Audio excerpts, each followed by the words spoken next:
So a lot of people, when they hear your story, obviously they don't believe it because how Most could people don't even know if I'm real, so right? I saw that you are real, and I didn't maybe. even know if you were real, until this because the concept of a 15-year-old with multiple exits. I mean that there was no time in history where that could have been possible, right?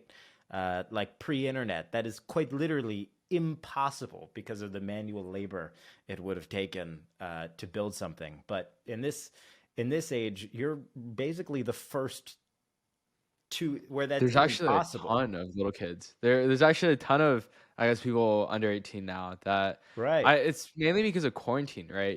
Like when everyone's online, it was sort of like the best time to start because the only people that weren't online were like people that were too old or too young, and those are not the people that you usually talk to, right? And really with like yeah, like really you got essentially to meet everyone, right? And I guess some people utilized it pretty well, so it was interesting. It was interesting times. Yeah, that is an interesting credit to make. I remember, when I was 12 or 13, I started my first sports media company. It was, it was basketball. It was because Facebook had just launched Pages, and it was like this huge thing. And I made accounts in different locations so that I was able to access the features that were being tested in different markets before they're available in the U.S. And that's how I was able to like leverage the initial build. And then I remember there were a bunch of other people in like random cities around the country that were doing the same.